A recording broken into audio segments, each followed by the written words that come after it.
Gazeta, especialistas alertam para riscos de pressões sobre o Banco Central e avaliam que há motivos suficientes para a Selic estar em patamar elevado. Integrantes do governo afirmam que não há intenção de acabar com a autonomia do banco. O destaque é do Rio, de Rodrigo Viga. Economistas e especialistas ouvidos pela Jovem Pan saíram em defesa da independência e da autonomia do Banco Central e disseram que há sim motivos e justificativas para uma taxa Selic tão alta como a de agora, 13,75%. Nos últimos dias, o que se viu foi uma verdadeira queda de braço, um cabo de guerra colocando de um lado integrantes do governo, próprio presidente Lula, e o PT versus o Banco Central. As críticas foram direcionadas ao presidente Campos Neto e principalmente ao patamar da taxa Selic, de 13,75%. Dentro do governo havia expectativa de que essa taxa poderia começar a ceder após algumas sinalizações feitas no campo fiscal pelo Ministério da Fazenda. Mas não foi isso que aconteceu na última reunião do Copom, o Comitê de Política Monetária, que manteve a Selic em 13,75%. Essa semana, aqui no Rio, o presidente Lula chegou a dizer que a taxa é uma vergonha, não havia justificativa para um patamar tão elevado e conclamou empresários a criticarem e a cobrarem uma Selic mais baixa. Fez lembrar, inclusive, o ex-vice-presidente do próprio Lula, o empresário já falecido José de Alencar. No entanto, segundo especialistas e economistas ouvidos pela Jovem Pan, toda vez que há um cenário de incerteza, de instabilidade, isso tem reflexos no mercado financeiro e no câmbio. Como o Brasil não produz tudo o que consome, os preços dos produtos, inclusive dos alimentos, começam a ficar pressionados, mais caros. Lembrando que nos últimos 3 anos, no período da pandemia, os preços dos alimentos dispararam, subiram mais de 40%. Segundo o economista do IBMEC, Gilberto Braga, há sim motivos e razões de origem fiscal para a Selic estar num patamar tão elevado. Com uma inflação ainda resistente, em patamares elevados, e isso tudo para a economia mostra que nós temos também um jogo político de fundo do presidente da República tentando, de alguma maneira, dentro da sua visão, fazer com que os juros caiam.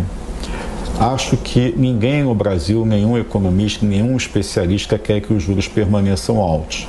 Mas enquanto o governo não definir qual vai ser a nova regra fiscal, qual vai ser a nova âncora, qual é a proposta para o endividamento público, de que maneira as políticas públicas serão financiadas daqui para frente, não existe espaço para uma queda repentina da inflação, o que faz com que os juros devam ser mantidos ainda em patamares elevados. Desde a pandemia de Covid-19, o que se viu no cenário internacional foi uma espécie de desajuste, desarranjo nas cadeias produtivas. Isso fez com que os preços de alguns produtos subissem, ou alguns desses produtos ficassem até escassos no cenário internacional.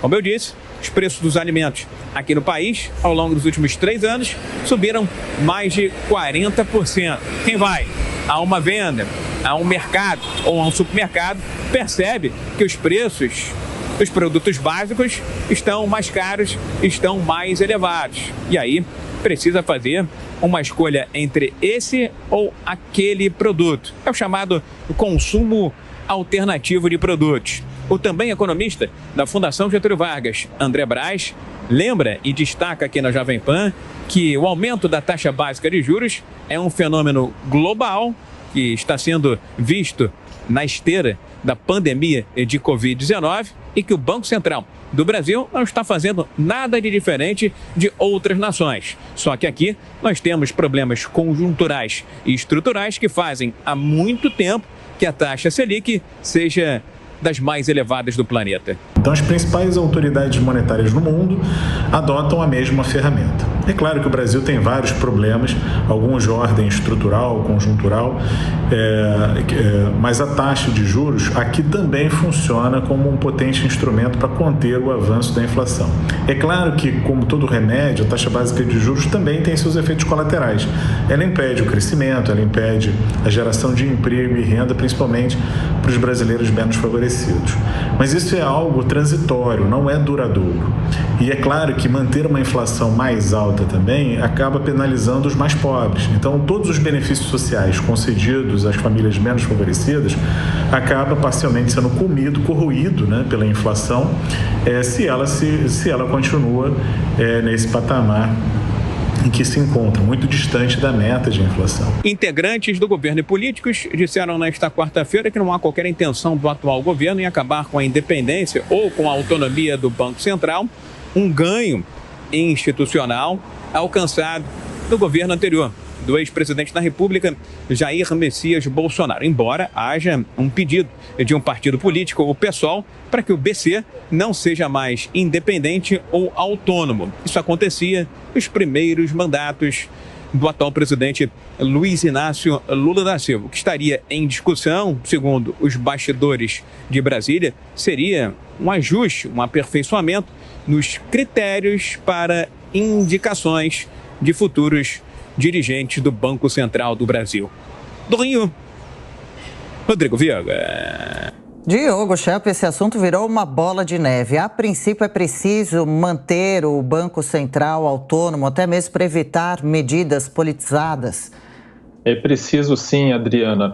O nosso comentarista, Luiz Arthur Nogueira, outro dia usou uma expressão que eu considero perfeita para esse caso. Ele disse que o Banco Central não tem nenhum prazer em manter as taxas de juros elevadas. É verdade, né? O BC faz isso porque precisa conter a inflação. Existe uma meta de inflação a ser cumprida. O presidente do Banco Central, inclusive, pelas regras da autonomia, pode ser demitido, exonerado, se não se cumprir as metas de inflação. A gente precisa lembrar que, inclusive, o Banco Central, sob esta gestão, foi elogiado porque foi um dos primeiros no mundo a tomar medidas para conter as pressões inflacionárias, né?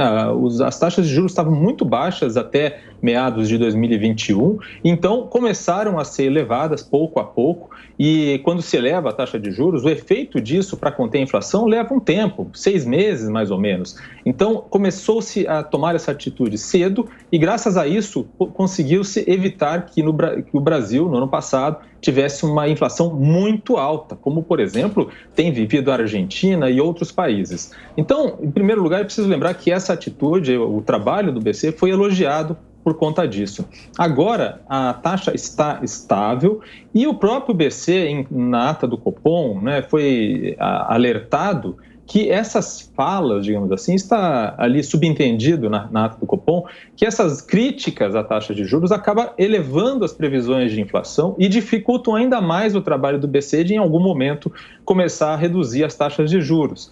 Então, a questão principal é que se o governo quiser ajudar para conter as taxas de juros mais altas ou até conseguir criar um ambiente propício para a redução dessas taxas de juros, ele precisa finalmente apresentar qual é o novo tal arcabouço fiscal que vai permitir que se evite, né, um problema fiscal maior, ou seja, gastos públicos elevados no Brasil. Essa é a questão fulcral para que se possa ter um ambiente em que se possa, de fato, reduzir as taxas de juros. Ô Cristiano, dificilmente o Congresso Nacional adotaria alguma medida, aprovaria um projeto para reverter essa autonomia do Banco Central. Agora, a pressão pode ser grande e o presidente do Banco Central pode deixar o cargo em meio a toda essa pressão do próprio presidente Lula? O presidente Lula, ele está se aproveitando desse contexto para fazer política. Ele é muito hábil no seu discurso, ele tem essa capacidade de se comunicar com a população. É evidente que ninguém quer juros altos, então ele se aproveita disso, até porque está vivendo uma situação, o país vive uma situação onde ele não vai conseguir entregar no curto prazo tudo aquilo que ele prometeu, tudo aquilo que foi vislumbrado na campanha eleitoral. Não é porque os juros, as taxas de juros, ela é tão alta desse jeito, não é porque o Banco Central não quer reduzir. O país vive um quadro interno onde não é possível ter uma redução na taxa de juros. Então, enquanto não tiver uma certeza, uma clareza sobre a política fiscal que vai ser adotada pelo governo Lula, enquanto não tiver o câmbio mais estabilizado, a inflação estabilizada, o contexto internacional favorecido nesse sentido, não há que se falar em baixa de juros. Agora, o presidente da República aproveita isso, faz um cavalo de batalha para mudar o foco da pressão que exista e enquanto ele não consegue entregar soluções efetivas no seu governo.